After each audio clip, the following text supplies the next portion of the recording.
प्यारे प्यारे साथियों एवं प्यारे प्यारे प्यारे भाइयों एवं बहनों, आप सभी को नमस्ते। तो बताइए आप लोग कैसे हैं, और उम्मीद करते हैं कि आप लोग एकदम मस्त होंगे और अच्छे तरीके से अपने पढ़ाई में लगे होंगे। ठीक है, और अच्छे तरीके से मस्त तरीके से पढ़िए, एकदम एंजॉय करके, और जो भी आपका सपना है वो उसको साकार कीजिए। अभी से थोड़ा थोड़ा थोड़ा थोड़ा मेहनत कीजिए, फ्री माइंडेड होकर के, और अच्छे तरीके से पढ़िए। ठीक है, हम बात करते हैं कि सबसे पहले हम आपको बताना चाहेंगे हम अपने चैनल नेम के बारे में। ये जो चैनल नेम है हम मेरा है, आपका है, सबका है। तो ठीक है, ये चैनल नेम है @learn-as-grow-cp। @learn-as-grow-cp। लर्न मतलब होता है सीखिए, और ग्रो मतलब होता है आगे बढ़िए।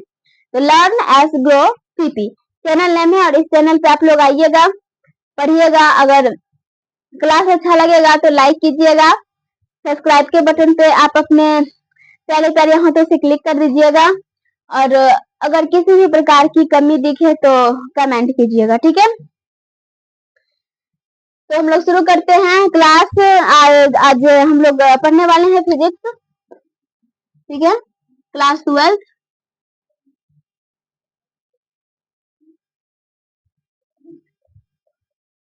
क्लास 12 फिजिक्स भौतिकी, जिसमें चैप्टर 3 होगा विद्युत धारा। कौन सा चैप्टर है? चैप्टर 3 है विद्युत धारा, इलेक्ट्रिक करंट। इलेक्ट्रिक करंट, ठीक है। और इस विद्युत धारा इलेक्ट्रिक करंट को हम अगले क्लास में, जो इससे पहले की क्लास हुई है, उसमें बहुत अच्छे से डिटेल में समझा दिए हैं। विद्युत धारा क्या है, कैसे है, इसके हिस्ट्री से जोड़ करके कि विद्युत आवेश कैसे आया था सबसे पहले। हम लोग जो आज लाइव चला रहे हैं, ये डायरेक्ट नहीं हो गया था, धीरे धीरे करके किस तरह से कैसे हुआ था, तो वो सब बताए हैं क्लास 1 में। ठीक है, मतलब क्लास 12 लेक्चर 1 में बताए हैं। और आज जो हम लोग पढ़ेंगे, आज पढ़ेंगे विद्युत धारा को। आज हम लोग पढ़ने क्या वाले हैं? सबसे पहले तो पढ़ने वाले हैं विद्युत धारा का, तो हम अगले क्लास में ही बता दिए थे। आज पढ़ेंगे धारा घनत्व, उसके बाद पढ़ेंगे अपवहन वेग। ठीक है, और विद्युत धारा, तो विद्युत धारा कौन सी राशि है? विद्युत धारा अदिश राशि है। ये अदिश राशि कैसे है? ये साई मात्रक जो भी है क्लास 1 में है, लेक्चर 1 में जाके देख लीजिएगा। आज हम लोग पढ़ेंगे धारा घनत्व।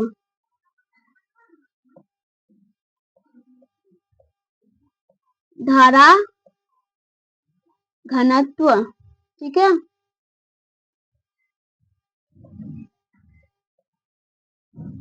धारा घनत्व, इलेक्ट्रिक डेंसिटी।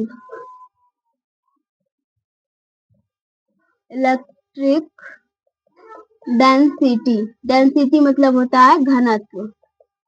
आज हम लोग पढ़ेंगे धारा घनत्व, इलेक्ट्रिक डेंसिटी। तो ये धारा घनत्व क्या होता है? तो ये जो धारा घनत्व है ना, किसी चालक पदार्थ कौन होता है? तो जैसे कि धातु में किसी पदार्थ को लेंगे तो चालक पदार्थ के किसी बिंदु पर चालक पदार्थ के किसी बिंदु पर विद्युत धारा उस बिंदु के क्या होगा? जैसे कि ये है चालक पदार्थ, तो इस चालक पदार्थ के किसी बिंदु से किसी बिंदु पर इस बिंदु के परितः, इस बिंदु के परितः एकांक क्षेत्रफल में, इस बिंदु के परितः एकांक क्षेत्रफल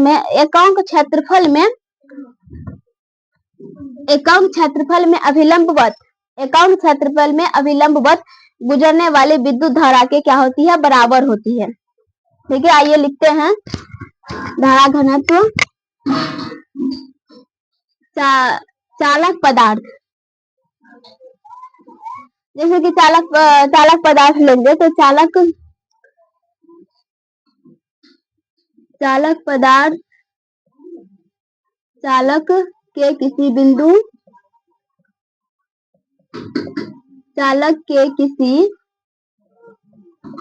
बिंदु पर जो धारा घनत्व होगा,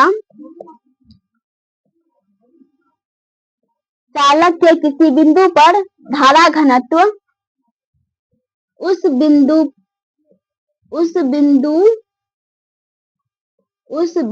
के परितः एकांक क्षेत्रफल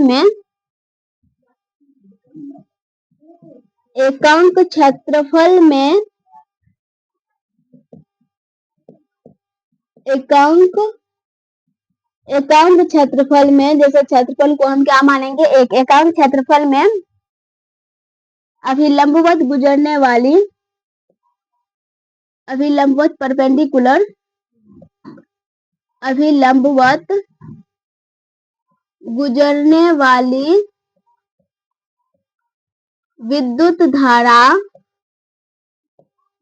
विद्युत धारा के बराबर होती है। क्या होती है? बराबर होती है। चालक के किसी बिंदु पर धारा घनत्व बिंदु के परितः एकांक क्षेत्रफल में अभिलंबवत गुजरने वाली विद्युत धारा के बराबर होती है। जैसे कि इसे सबसे पहले बताते हैं कि धारा घनत्व को किससे रिप्रेजेंट करते हैं। तो धारा घनत्व को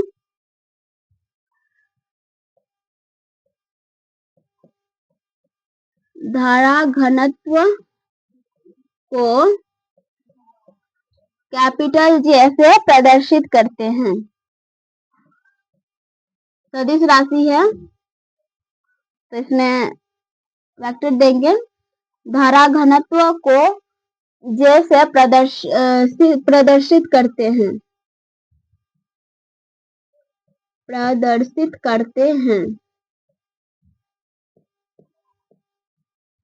ठीक है, जे इक्वल टू क्या हो जाएगा, जैसे इसे ही बना सकते हैं, I/A होता है ना, I/A।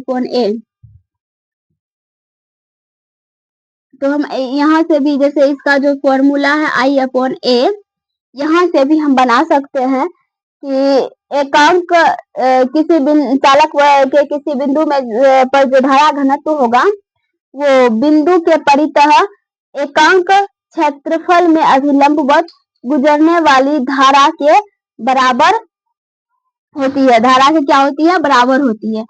ठीक है, एकांक क्षेत्रफल में, यहाँ क्षेत्रफल A इक्वल टू क्या मानेंगे? 1 मानेंगे। तो जब क्षेत्रफल A इक्वल टू 1 मानेंगे तो J इक्वल टू I के बराबर हो जाएगी, होगी ना। तब इसमें यहाँ इसका परिभाषा ये बनता है कि चालक के किसी बिंदु पर धारा घनत्व जो है उस बिंदु के परितः एकांक क्षेत्रफल में अभिलंबवत गुजरने वाली धारा के क्या होती है? बराबर होती है धारा घनत्व। ठीक है, इसका मात्रक क्या होता है? तो इनका जो मात्रक है, ये मात्रक होता है, यहीं से बनाइए। जैसे धारा का क्या होगा? धारा का होगा एम्पियर और क्षेत्रफल का मीटर स्क्वायर। ठीक है, मात्रक एम्पियर प्रति मीटर स्क्वायर। अभी राशि कैसी है? तो ये सदिश राशि है। धारा घनत्व सदिश राशि है। सदिश राशि है। क्या है? राशि सदिश राशि है। धारा घनत्व कैसी राशि है? सदिश राशि है। तो इसकी धारा किधर होती है? तो यह लिखिए, इसकी धारा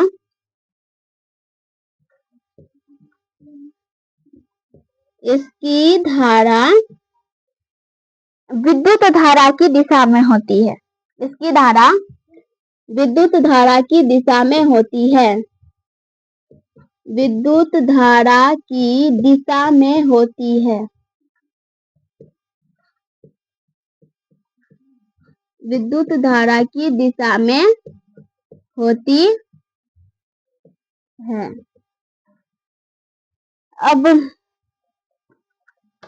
अब इनका जो ये जो सदिश राशि है तो इनका हम निकालेंगे क्या, वेक्टर।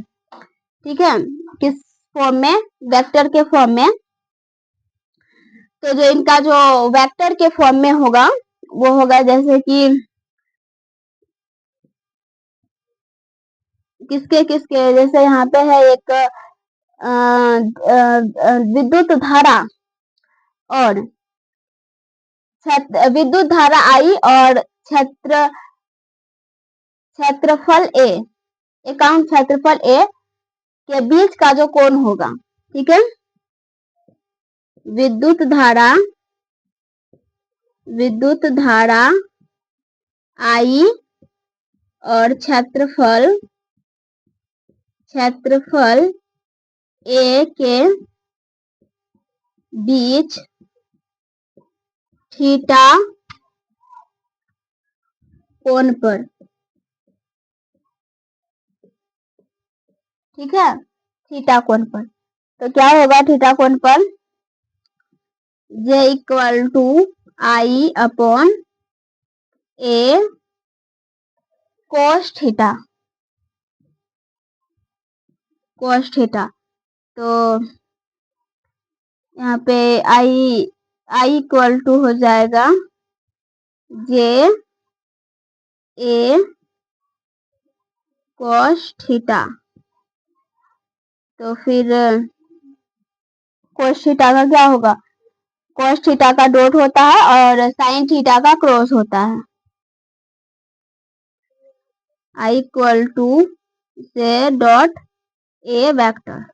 ठीक है, किस किस के बीच का कोण है, तो विद्युत धारा आई और क्षेत्रफल ए के बीच का कोण। ठीक है, ये क्या था, तो ये था धारा घनत्व। धारा घनत्व इलेक्ट्रिक डेंसिटी जो है वो उनका जब हम सदिश रूप में निकालेंगे, सदिश वेक्टर फॉर्म में, तो ये हो जाएगा। ठीक है, विद्युत धारा और क्षेत्रफल ए के बीच थीटा कोण पर लेंगे तो यहाँ पे इनका जो निकल के आएगा वो ये आएगा।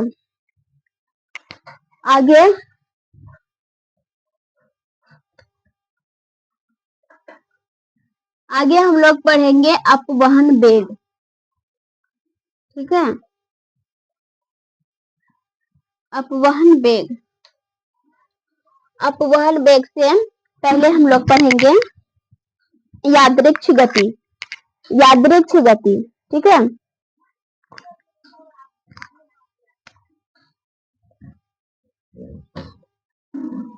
अपवहन वेग जो होता है, अपवहन वेग ड्रिफ्ट वेलोसिटी। ठीक है, जो अपवहन वेग ड्रिफ्ट वेलोसिटी होती है वही पढ़ेंगे। उसके वजह से सबसे पहले हमें पढ़ना होगा यादृक्ष गति के बारे में। तो यादृक्ष गति के बारे में हम पढ़ते हैं कि जो ये यादृक्ष गति होती है, यादृक्ष गति। ठीक है, ये यादृक्ष गति क्या है, यादृक्ष गति का मतलब होता है, जैसे कि एक एग्जांपल लेते हैं, जैसे कि अगर क्लास में सर नहीं होते हैं, तो जब हम लोग पढ़ाई करते थे तो कैसे करते थे, जब क्लास में सर नहीं होते हैं तो जैसे मन करता है वैसे कर लेते हैं, लड़ाई पीट टकराम टकर जैसे चलता है वैसे चलता है। ठीक है, ये कोई इधर, जैसे कि अगर क्लास में सर नहीं है तो ये बेंच है, ऊपर वाला बेंच पे ही बैठ जाते हैं, नीचे वाला बेंच को छोड़ करके ऊपर वाला बेंच पे बैठते हैं, है ना। समझ लीजिएगा कि बेंच ही है, हमको उतना बनाना नहीं आता है। तो ये बेंच है, तो हम लोग ऊपर वाला बेंच को नीचे वाला बेंच को छोड़ करके ऊपर वाला बेंच पे बैठ जाते हैं। जब टीचर नहीं रहते तो ये सब हंगामा होता है। यहाँ बैठने का, यहाँ बैठते हैं, एकदम गोल घेरा बना करके बैठ जाते, मतलब बैठने का सिस्टम नहीं होता। इसी तरह से यहाँ पे होता है यादृक्ष गति का। जब इसमें हम इसे परिपथ से नहीं जोड़ते हैं, अगर इसमें विद्युत जो विभवांतर होता है वो अगर इसमें स्थापित नहीं होता है, तो यहाँ क्या होता है ना, ये यादृक्ष मोशन करता है, ये रैंडम मोशन करता है। यादृक्ष गति मतलब रैंडम मोशन रैंडम मोशन करता है, जैसे तैसे मोशन करता है, ठीक है, जैसे तैसे गति करता है, एकदम यादृक्ष गति जैसे होता है ना, ये है, ये से इस तरह से, यहाँ से इस तरह से, ये होती है इसकी यादृक्ष गति, ठीक है, ये होती है यादृक्ष गति, इस तरह से गति करता है, ठीक है। तो यहाँ पे क्या होगा ना, जैसे कि चालक पदार्थ, कोई चालक पदार्थ लेंगे, जैसे कि हम अगले क्लास से ही आप लोगों को बता रहे हैं कि चालक पदार्थ जैसे क्या हो जाएगा, चालक पदार्थ जैसे धातु, चालक पदार्थ धातु में उपस्थित मुक्त इलेक्ट्रॉन, धातु में उपस्थित मुक्त इलेक्ट्रॉन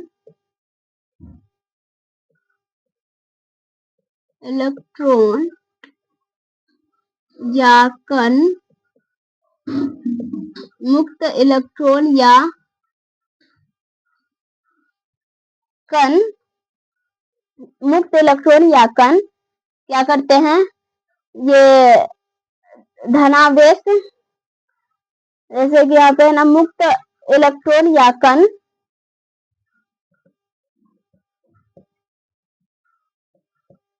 धनावेश के साथ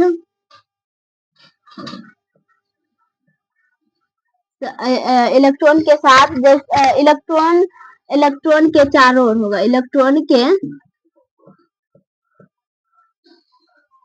धनावेश के चारों ओर जैसे तैसे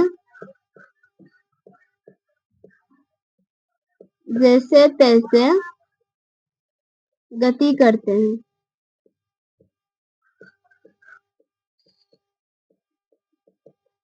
क्या होता है कि ये धनावेश के चारों ओर जो है कि किस तरह से गति करते हैं, जैसे तैसे गति करते हैं। जो धातु, चालक पदार्थ धातु में उपस्थित मुक्त इलेक्ट्रॉन जो है वो कैसे गति करते हैं, रैंडम मोशन में गति करते हैं, जैसे तैसे गति करते हैं, या लिख सकते हैं कि स्वतंत्र गति करते हैं।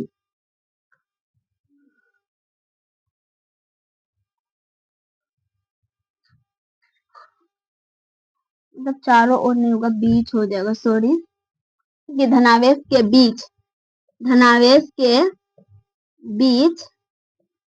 स्वतंत्र गति करते हैं, स्वतंत्र रूप से अपने मन से स्वतंत्र गति करते हैं, स्वतंत्र गति करते हैं, यादृच्छिक रूप से गति करते हैं, जैसे जैसे गति करते हैं, ठीक है।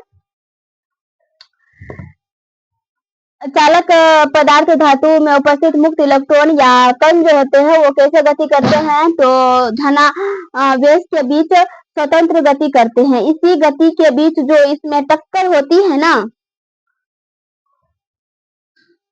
इस टक्कर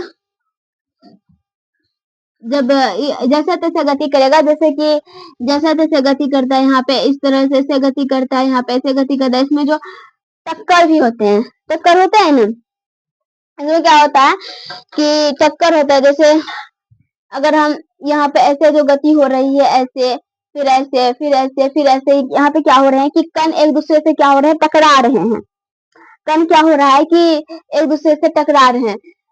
इसमें जब स्वतंत्र गति होता है ना, तो कण क्या होता है, एक दूसरे से टकराता है, यहाँ से ऐसे गया, फिर ऐसे फिर ऐसे फिर ऐसे, तो क्या होता है कि कण टकराता है, ठीक है।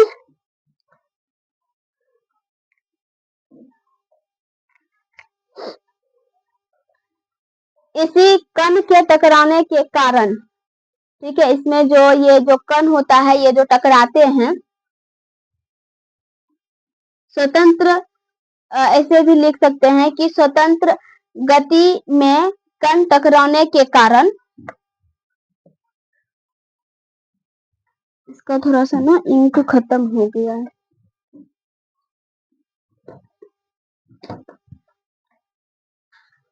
Sorry please, 1 minute.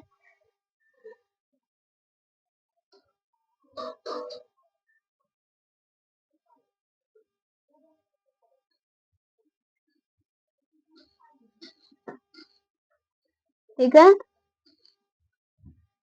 क्या बताया कि इसमें स्वतंत्र गति के कारण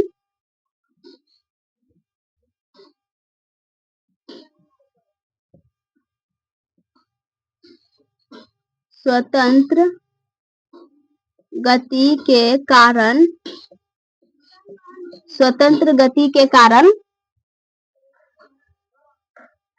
इसमें टक्कर होते हैं। स्वतंत्र गति के कारण कण के बीच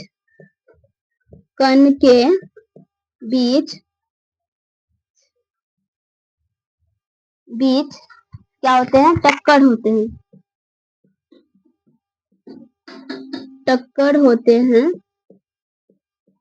टक्कर होते हैं तो इसकी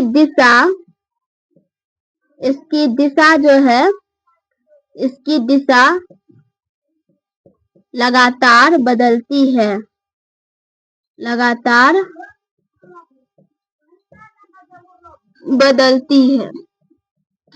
क्या होती है? लगातार बदलती है।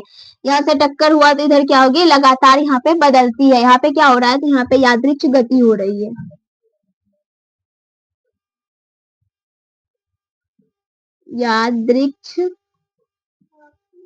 यादृच्छिक गति, रैंडम मोशन हो रही है। ठीक है, दिशा लगातार बदलती है तो इसकी दिशा इसकी दिशा क्या होती है? लगातार बदलती है।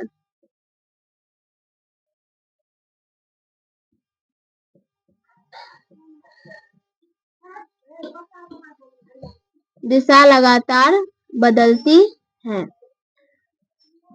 अब इसी टॉपिक से आएगा माध्य मुक्त पथ। माध्य मुक्त पथ। ऐसे आपको इस पथ से क्या पता चला? जैसे कि पथ से कोई दूरी हो जाएगी, रास्ता, कोई दूरी, तो ये होगा कि इस जो रैंडम मौसम में जो कण लगातार टकराती है ना, ठीक है, तो दो कण के टकराव, दो कणों, जैसे दो कण जो एक टकराती है इससे करके, तो दो कणों के टकराव के बीच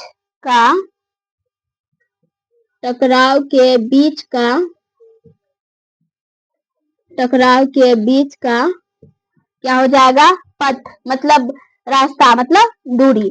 तो टकराव के बीच का दूरी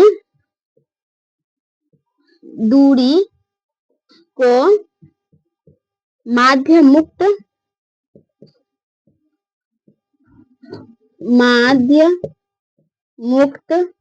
पथ कहते हैं।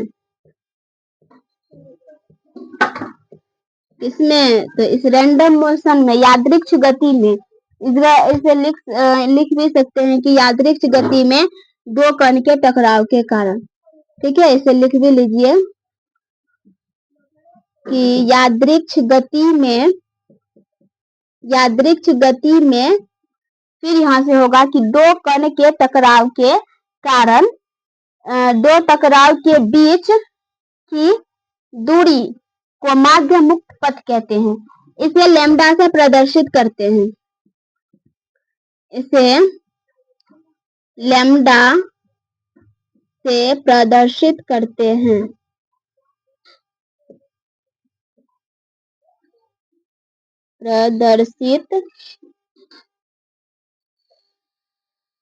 प्रदर्शित करते हैं।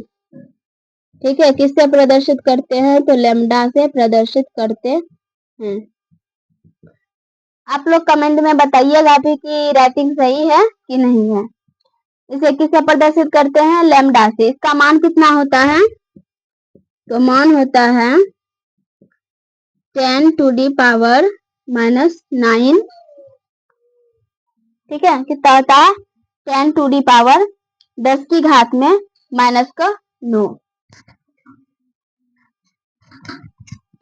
सॉरी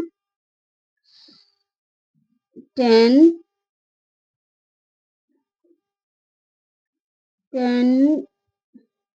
नहीं, इतना ही होता है, 10⁻⁻⁹ ही होता है। ठीक है, अब हम लोग पढ़ेंगे ये माध्य मुक्त पथ। जो ये दो कण टकराती है ना, देखिए जब दो कण टकराती है तो दो कण के टकराव के कारण दो चीज आता है। जैसे कि दो कण जब टकराती है तो दो चीज होती है, जैसे एक माध्य मुक्त पथ। जैसे आप खुद में इमेजिन कीजिए कि जब दो कण टकराएगी तो यहाँ पे क्या होगा? जब इस दो कण टकराएगी तो उसके बीच में कुछ ना कुछ तो दूरी हुआ होगा दो कण के बीच। और जब दो कण के बीच कुछ ना कुछ दूरी हुई होगी तो इस कण के अगर दूरी होगी तो उसमें समय होगा। तो यहाँ पे हो जाएगा शांति काल। क्या होगा? शांति काल।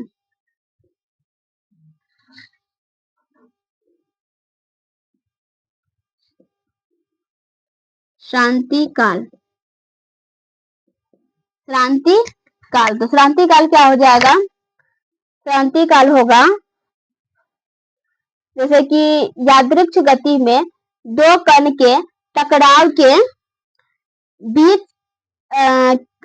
दो कण के टकराव के बीच की औसत दूरी। ठीक है, यहाँ पे लिख लीजिए यादृक्ष गति, यादृक्ष गति में दो कण के टकराव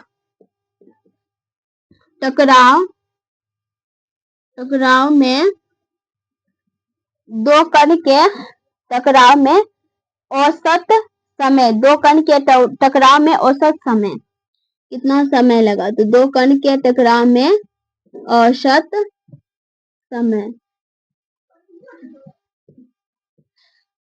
ठीक है, ऐसे आप दूरी को किससे करेंगे? तो यहाँ पे मीटर लिख सकते हैं,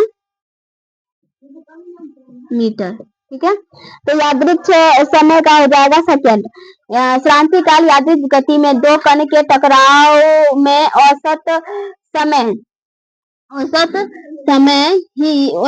समय को क्या कहते हैं? शांति काल कहते हैं। शांति काल, क्रांति काल कहते हैं। अब इस क्रांति काल को इसे टाउ से प्रदर्शित करते हैं। कैसे? तो टाउ इस तरह से होता है, क्रांति काल टाउ से प्रदर्शित करते हैं।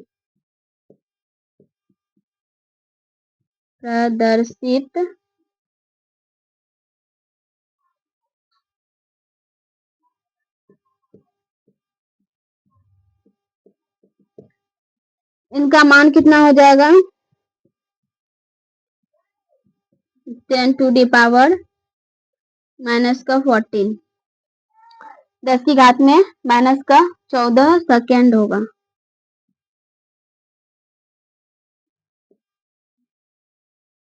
ठीक है, उम्मीद करते हैं कि आप लोगों को क्लास अच्छा लग रहा होगा।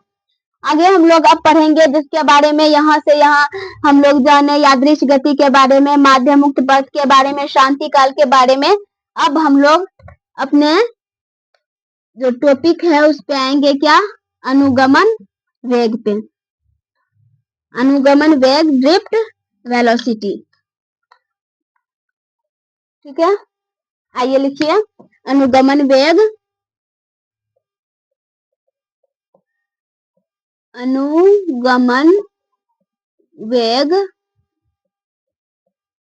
Drift velocity.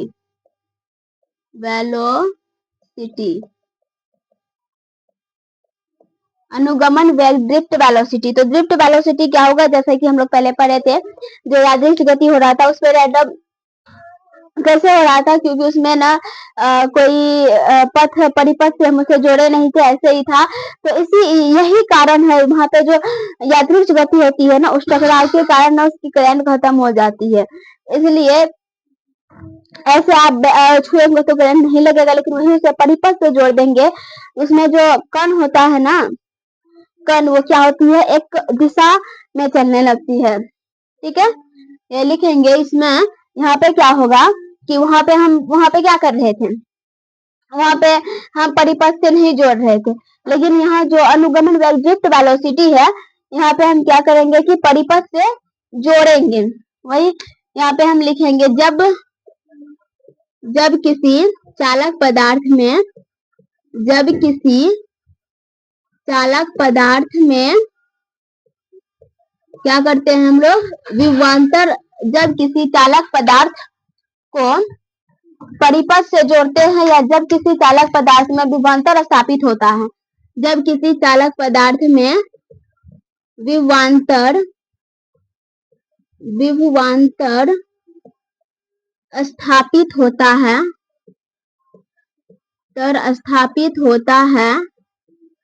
तो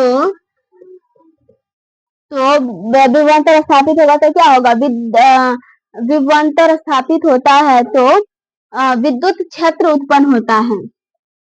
तो विद्युत क्षेत्र उत्पन्न होता है जब किसी चालक पदार्थ में विभवांतर स्थापित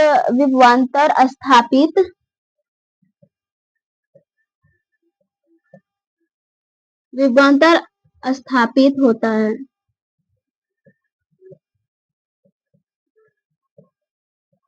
विभवांतर स्थापित होता है तो उसमें विद्युत क्षेत्र क्या होता है, उत्पन्न होता है।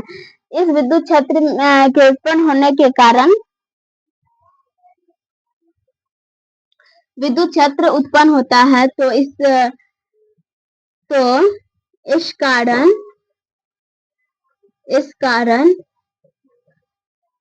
कारण इसमें मुक्त इलेक्ट्रॉन जो होता है, इसमें मुक्त इलेक्ट्रॉन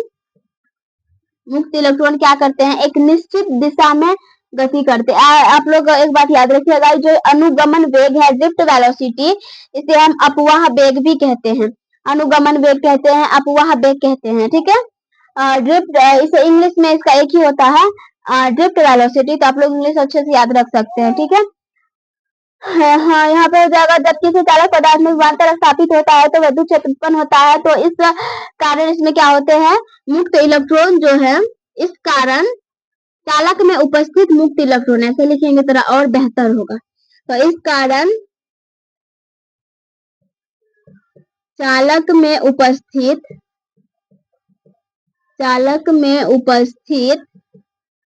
मुक्त इलेक्ट्रॉन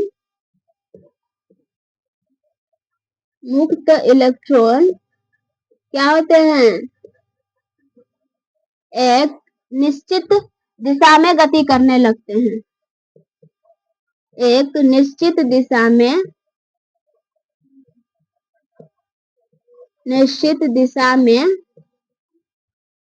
में गति करते हैं।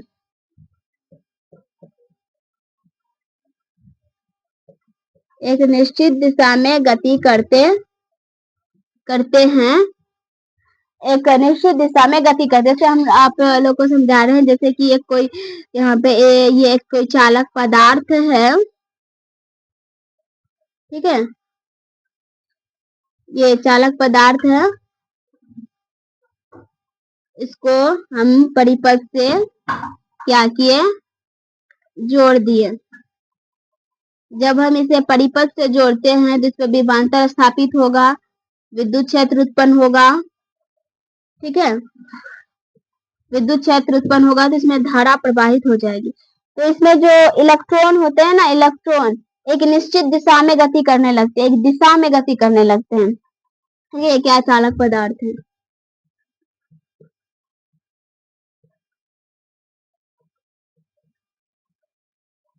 चालक पदार्थ है। तो इसमें जो मुक्त इलेक्ट्रॉन होते हैं, इस इस चालक पदार्थ में जो उपस्थित मुक्त इलेक्ट्रॉन है, इस चालक पदार्थ में जो इलेक्ट्रॉन है वो क्या होते हैं, एक निश्चित दिशा में गति करने लगते हैं।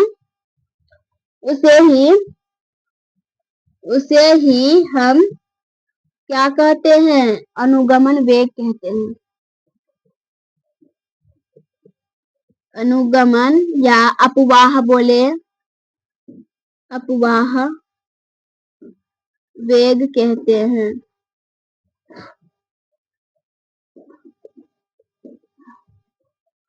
इसे किससे प्रदर्शित करते हैं,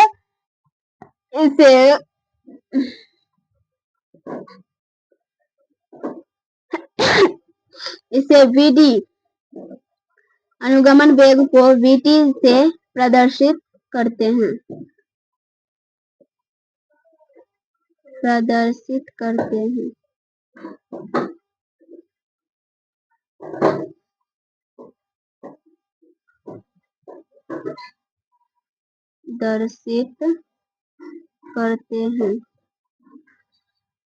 ठीक है,